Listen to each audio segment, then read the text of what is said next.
안녕하세요. 평가과장입니다. 오랜만에 인사를 드립니다. 저번 주 한 주는 제가 좀 휴식 기간을 좀 가졌고요.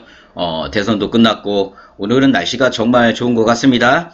평가는 정지되어 있는 상황이고 다들 아시죠? 그러다 보니까 우리 시청하신 분들도 많이 지금 루즈해 지셨을 거라고 봅니다. 아마 평가가 4월 달에 진행이 되겠죠? 근데 지금 확진자가 너무 많다 보니까 어떻게 될지는 저도 모르겠습니다. 제 예상인데 아마 요양원 평가가 올해 한 11월 말까지 연장될 것 같고요. 제가 기간은 내년부터 시작하지 않을까. 제가 나름 한번 예측을 해봅니다. 왜냐면 지금 이 상태로 요양원, 7월 말, 8월 말까지 불가능하거든요. 그러니까 아마 천천히 올해 평가가 다시 시작했다고 생각하시는 마음으로 준비하시면 될 것 같으세요. 자, 그럼 오늘, 우리 요양원 실전편, 우리 카페에 궁금한 거 올려놓으신 거에 대한 답변을 좀 드리도록 하겠습니다. 자, 첫 번째 질문을 좀 볼까요? 김 여사님이 질문을 하셨는데, 그 감염관리 활동에 대한 질문입니다. 자, 채점 기준에서 의료 폐기물 분리 배출이 공생은 제어되었다면, 채점 기준에서 1, 2, 4, 5번 다 만족되면 점수가 3점으로 되는 건가요? 아니면 의료 폐기물 0.75점 빼고 점수를 받는 건가요? 그리고 공생도 2022년부터 4번 전문업체 소득을 실시할 인정이 되는 건가요? 라고 질문을 하셨습니다. 자, 우리 공생 같은 경우는 의료 폐기물 분리 배출이 제외라고 이렇게 돼 있잖아요. 그 말은 뭐냐면 그 항목은 무조건 인정한다는 뜻입니다. 그 항목은 무조건 인정이 되는 거기 때문에 그 항목에서 점수를 빼고 계산이 되는 게 아니라 그 항목은 무조건 점수를 받는다고 보시면 되는 거예요. 그 다음에 지금 보이시는 거 마지막 질문이 2022년도부터는 실시에 인정이 되냐라고 말씀하셨는데 매뉴얼상 다음 평가, 우리 다음 평가 있으시죠? 다음 평가에서는 전문소득업체에 실시해야 인정이 되시는 겁니다. 자, 답변이 되셨나요? 자, 김 여사님 질문 감사하고요. 다음 질문 가도록 하겠습니다. 자, NHSIVER님, NH실버님이 질문하신 것 같으세요. 그죠? 2022년 공동생활과정은 의료폐기물 처리 어떻게 해야 되나요? 자, 2021년도 공생은 업체 선정 안 해도 하과장님 유튜브에서 본 기억이 있는데 2022년도에도 동일한가요? 지금 현재 우리가 아셔야 될 거는 직전평가가 원래 2021년도에 마무리돼야 되잖아요. 그럼 우리가 지금 올해 평가를 받으시는 거라면 19년, 22년, 20년, 21년 3년치는 의료 폐기물이 없으셔도 평가에서는 점수 인정을 합니다. 그러나 이제 2022년부터는 다음 평가잖아요, 우리가. 다음 평가에서는 진행을 하셔야 되세요. 현재까지는 우리가 평가에서는 상관이 없다 이렇게만 알고 계시고요. 근데 우리가 좀 기관 운영하는 부분에 있어서는 아마 올해부터는 의료 폐기물을 업체 선정해서 진행해 주시는 게 좋을 것 같으세요. 아셨죠? 아마 이번 평가에서만 그 의료법에 의해 가지고 안 해도 된다라는 형태를 가지고 아마 점수 인정을 한 거고요. 아마 다음 평가에서는 아마 의료 폐기물에 대한 거를 아마 진행을 하셔야 될 것 같으세요. 자, 질문 주신 NH실버님 감사드립니다. 자, 다음 질문 보겠습니다. 자, 코딩우먼님이 질문하셨어요. 상담일지에 대한 질문을 하셨는데, 자, 안녕하세요. 요양원, 죄송해요. 자, 신입사회복지사입니다. 어르신이 입소할 때 보호자와 나눈 이야기를 상담일지에 기록해도 인정이 되는지 알고 싶습니다. 감사합니다. 안타깝게도 그거랑 이거랑 다른 거예요. 초기 상담일지 얘기하시는 것 같으세요. 그거는 우리가 어르신이 입소할 때 이런 걸 바란다는 거고, 평가에서 말하는 상담일지는 뭐냐면 입소를 했어요. 입소하고 나서 입소 당월은 제외하고 3개월에 한 번씩 진행하시는 거세요. 따라서 처음 입소할 때 나눈 상담일지는 초기 상담일지로 받아봐 주셔야 되는 거고 우리 평가에서 말하는 3개월에 분기에 한 번씩 상담일지 하라는 거는 입소하고 나서 입소 당월을 제외하고 그러니까 입소 당월에 별도로 또 하셔도 돼요. 그게 헷갈리신다면. 어쨌든 입소하고 나서 쉽게 3개월 안에 한번 해야 시작하고 그때부터 시작한다고 보시면 되세요. 아셨죠? 자, 질문 주신 코딩우먼님 감사드리고요. 다음 질문 보겠습니다. 죄송합니다. 자, 신행화님이 질문을 하셨습니다. 법정교육에 대한 질문을 하셨는데 복지사가 법정 의무교육을 수강하고 그중 법정교육을 자체교육으로 해도 되나요? 뭐 상관은 없으세요. 뭐 자체교육도 인정이 되는 거고 별도 온라인 강의나 또는 외부 강사를 초빙해서 다 인정이 되세요. 그런데 코로나로 인해서 집합교육이 힘들다 보니까 되도록이면 온라인 교육으로 진행하시는 게 좋다라는 말씀을 드리도록 하겠습니다.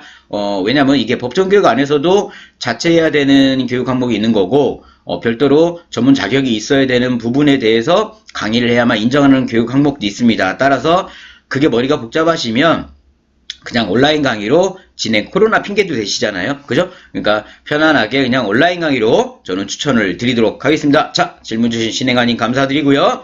자, 다음 질문 또 오겠습니다.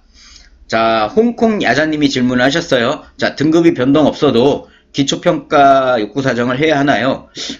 자, 내용 볼게요. 자, 인정서 만료로 재인정 시 등급 변동이 없어도 욕구 사정을 해야 되나요? 알려주세요. 꼭이요. 라고 질문을 하셨는데요. 평가 어디에도 재인정을 받거나 등급을 재산정했을 때 욕구 사정을 다시 하라는 얘기는 없어요. 누누이 말씀드리지만 평가 매뉴얼상에는 욕구 사정은 연 1회 이상만 하시면 되세요. 단지 저걸 헷갈려 하시는 건 뭐냐면 우리가 어르신의 급여 변동이 있으면 변동된 내용에 맞게 계획을 수정하거나 또는 어르신의 상태 변화가 있거나 어르신의 상태 변화가 있는 적이 있습니까?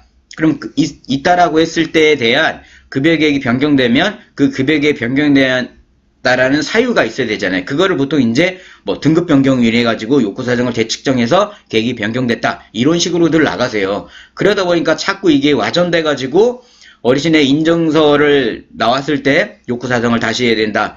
뭐 이런 얘기들이 있으세요. 이게 또 맞물려서 뭐냐면 우리가 인증서가 다시 나오거나 급여 계획을 등록을 하셔야 되잖아요. 그러다 보니까 욕구 사정을 또 그때에 맞춰서 다시 해야 된다라는 말씀들을 많이 하세요. 근데 그건 아닙니다. 급여 계획 자체는 증거 사유가 있잖아요. 우리가 통상 급여 계획을 구성을 할 때는 통합적 사정, 욕구 낙상 요청으로 인해 급여 계획을 작성하거나 또는 이제 중간에 어르신의 인증서가 변경되면 그게 급여 계획 변경 사유의 근거 자료가 됩니다. 따라서 굳이 욕구 사정을 다시 안 하시고 급여 계획을 작성하셔도 되는 거예요. 근데 이제 그게 헷갈리고 그런 부분에 대해서 내가 조금 아니다 싶은 기관들 같은 경우는 그냥 어르신의 재산정이 됐을 때 욕구 사정을 다시 하시는 것도 하나의 방법이세요. 깔끔하게. 오히려 그게 좀 더 체계적인 방법일 수가 있습니다. 따라서 정리해서 정답을 말씀드리면 현재 평가에서는 굳이 인증서가 만료로 인해 가지고 재인정이 됐을 때 욕구 사정을 다시 하실 필요는 없으세요. 그걸 안 했다고 해서 평가에 감점은 없으세요. 단지 운영상 우리가 재인정 받을 경우에는 급여계획서를 공단에 등록을 해야 되잖아요. 그 등록함에 대한 근거 자료로 나는 욕구 사정을 다시 하겠다고 생각을 하신다면 욕구 사정을 하시면 되는 거예요. 그게 아니시면 그냥 급여계획만 다시 등록하시면 되는 겁니다. 따라서 그렇게 구성을 하시면 되세요. 자, 나름 깨알 핵심 질문 감사드리고요. 자, 홍콩야자님 앞으로도 많은 질문 부탁드릴게요. 자, 다음 질문 보겠습니다. SHAROSE0님이 질문을 하셔서 집중 배설 기록에 대한 질문을 하셨는데 밥, 국, 반찬 다 드셨으면 밥, 국, 정량 이렇게 기록하면 되는지 밥이랑 반찬 등만 드셨을 때는 밥 2분의 1, 반찬 2분의 1 이렇게 기록하면 되겠는지요? 자, 우리가 집중배설 관찰일지 어르신 입소하고 14일 안에 연속 3일 동안 어르신 대한 집중배설 기록을 하셔야 되잖아요. 그 기록지 서식에 보시면 어르신의 섭취량을 기록하게 돼 있으세요. 근데 이제 섭취량에 지금처럼 뭐 기록하셔도 상관없습니다. 지금처럼 뭐 밥 정량, 그 다음에 뭐 밥 2분의 1 이것도 다 맞는 거고요. 뭐 물 같은 경우도 물은 몇 cc 이제 측정이 가능하잖아요. 그래서 물 몇 cc 섭취 이런 식으로. 근데 되도록 아마 섭취량은 물을 얘기하는 겁니다. 지금 수분 섭취. 근데 이제 저런 식으로 다 적으셔도 더 좋을 것 같아요. 그러니까 지금 저런 식으로 적으시면 되실 것 같으세요. 자, 다음 질문 보겠습니다. 이상이 일상으로. 자, 아이디 괜찮습니다. 그죠? 저도 아이디를 좀 바꿔볼까요? 하가장에서. 자, 기저귀 교체 기록지에 대한 질문을 하셨는데 기저귀 교체는 원래 수시로 알고 있는데 기저귀 교체 기록지에 어떻게 작성하고 계시는지 궁금합니다. 우리 요양쌤들은 거의 2-3시간마다 교체한다고 기록하고 계시는데 평가 기준에 교체 시간이 나와 있는지요? 자, 처음에 말씀하신 게 정답이세요. 기저귀 교체는 수시로 하고 수시로 기록하는 게 맞습니다. 지금 근데 요양선생님들이 아마 2시간마다 교체한다라는 건 뭐냐면 우리 시군구에서 우리 아마 요양원이나 얘기를 할 겁니다. 그래도 적어도 최소 3시간 또는 2시간에 한 번은 기저귀 교체를 해야 됩니다. 따라서 그런 기저귀 교체 시간을 정한 계획서를 제출하라 이런 시군구들이 많아요. 그러다 보니까 우리 기관들에서 뭐냐면 우리 기저귀 교환 배설에 대한 우리가 관찰에 대한 거를 2-3시간 정도 이렇게 체크를 하세요. 그러다 보니까 요양선생님들은 뭐냐면 그거에 맞물려고 그냥 2시간에 한 번씩 교체한다고 기록을 합니다. 왜냐면 이게 평상시에 그거대로 정말 FM대로 기록하기 힘들거든요. 그러다 보니까 저기 부분에서 평가에서 만약 저렇게 적어 놓으셨다면 평가에서는 감점을 맞으세요. 당연히 왜냐하면 평가에서는 무조건 수시로 확인하고 수시로 기록하게 돼 있어요. 따라서 교체 이 방법은 바꿔주셔야 되는 겁니다. 자세한 건 제가 응용편에 설명을 다 해드렸어요. 집중배설 관찰 기록지. 그 마지막 기준에 평가 기준에 교체 시간이 나와 있는 평가 시간에 교체 시간은 안 나와 있고요. 무조건 수시로만 교체라고 나와 있는 겁니다. 그 부분 굉장히 주의하셔야 되는 겁니다. 이것 때문에 요양원들이 평가 때가 되면 그렇게 기록들을 난리가 나가지고 다시 적는 겁니다. 따라서 항상 수시로 적다 보면 횟수도 달라지겠죠. 매일 사람인 이상, 그죠? 우리 작성하신 분, 질문하신 분, 저 마찬가지로 하루에 우리가 배설, 소변, 배변을 합쳐서 동일하게 매일같이 4번 할 수는 없잖아요. 그죠? 어떤 날은 3번, 어떤 날은 안 나와서 1번, 어떤 날은, 전날 과음을 해서 다음날 한 6번, 이런 식으로는 아니죠. 제 기준이 아니에요. 오해하지 마세요. 제 기준이 아니에요. 다시 한번 말씀드리는데, 자, 근데 어쨌든 그런 식으로 나누다 보니까 수시로 기록 시간 횟수를 반드시 전전날과는 약간씩 변동이 있어야 된다라는 거 꼭 기억하셔야 됩니다. 자세한 건 집중배설 응용편 영상 시청하시면 되세요. 자, 오늘의 마지막 질문 보겠습니다. 동그리님이 질문을 하셨어요. 프로그램 그룹인데 초복 사회복지사입니다. 유튜브도 보며 열심히 공부하고 있는데 잘 모르겠어 도움을 요청합니다. 인지 프로그램 그룹을 나눌 때 꼭 인지기능 점수를 나눠야 하나요? 인지기능 점수는 낮은데 점수에 비해 의사소통이 잘 되시는 분들은 상위 그룹에 넣어도 될까요? 자, 우리가 인지 그룹을 나눌 때 기간마다의 나누는 자체 기준이 있으시면 돼요. 근데 그 기준이라는 게 애매한 겁니다. 그래서 우리가 통상 객관화 했을 때 누구나 인정하는 게 저 인지기능 점수, 저 KMMS나 우리 시스트 있죠? CIST 가지고 나누는 게 그 누가 와도 시비를 못 걸어요. 그죠? 다른 기준으로 만약에 했다. 근데 내 주관적 판단으로 저분은 말을 잘하셨어요. 저분은 저기 했어요. 근데 이제 평가관이 가서 봤더니만 그날따라 말을 못하고 있으면 어떡하실 거예요? 그잖아요. 평가관은 객관적 기준을 가지고 우리가 점수를 매겨야 돼요. 근데 이제 평가관이 바라봤을 때 만약에 인지기능 점수는 나왔다 그러면 그건 객관화에 대한 지표잖아요. 그러다 보니까 별 말이 없어요. 근데 예를 들어 나누는 기준을 지금 질문하신 분처럼 이분은 의사소통이 잘 됩니다. 근데 평가관이 그날까지 질문을 해봤더니만 말을 잘 못해요. 문제가 되겠죠. 그래서 인지기능 점수나 인지기능 점수 가지고 나누신다면 그런 불필요한 오해를 안 산다는 거예요. 그죠? 그리고 인지기능 점수를 점수가 낮지만 그래서 우리가 이 어르신을 치매그룹 등급으로 나눴어요. 그죠? 그래서 예를 들어 B그룹에 넣어놨어요. 근데 상황을 봤더니 이분이 의사소통이 좋아서 우리가 인지기능이 좋은 A그룹으로 올려서 프로그램을 하셔야 돼요. 그거는 우리가 프로그램 계획서에 그런 문구를 넣어놓으면 돼요. 예를 들어 프로그램 계획서에다가 우리 기관 동기관은 어르신의 인지기능 점수로 인해 가지고 인지 프로그램에 대한 그룹을 나눠서 프로그램을 적용한다.